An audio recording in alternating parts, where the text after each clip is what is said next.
I bring greetings in the name of Jesus. August నెలలోనికి మనం ప్రవేశించేశాం కదా. గతించిన 7 నెలలు దేవుడు తన రెక్కల నీడలో మనల్ని భద్రపరిచి మరొక నూతన మాసాన్ని లేదా నూతన నెలలోనికి దేవుడు మనల్ని ప్రవేశపెట్టారు. సమయం అంతా వడివడిగా సాగిపోతుంది కదా, చాలా స్పీడ్గా రోజులు వెళ్ళిపోతున్నాయి. 2025 మొన్నే వచ్చినట్టు అనిపిస్తూ ఉంది. ఇప్పటికి 7 నెలలు గతించిపోయాయి.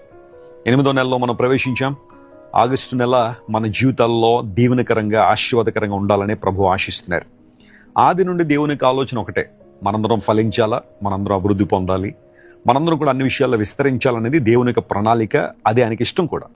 నువ్వు అభివృద్ధి పొందాలని దేవుడు ఆశిస్తున్నారు. అయితే అన్నిటికన్నా ప్రాముఖ్యంగా మనం ఆత్మలో వర్ధిల్లాలని, ఆధ్యాత్మికంగా దేవుని పొందాలని దేవునికి ఆలోచన. ఈ ఆగస్టు మాసంలో ప్రారంభం రోజున మనం దేవుని వైపు చూస్తున్నాము, దేవుని వాగ్దానం కోసం చూస్తున్నాం.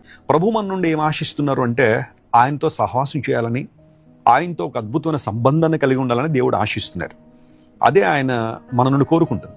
చాలాసార్లు మనం దేవునితో సంబంధం తెంచేసుకుని లేదా ఆయనతో సహవాసం చేయడం ఇష్టం లేక లోకంలో తిరుగుతూ, దేవుడు నాతో ఎందుకు మాట్లాడడం లేదండి, ఎందుకు నా జీవితంలో కార్యాలు చేయట్లేదని మరలా ప్రశ్నిస్తుంటారు. అయితే ప్రభు ఆశిస్తుంది ఏంటంటే, మనందరం ఆయనకి దగ్గరగా ఉండాలని.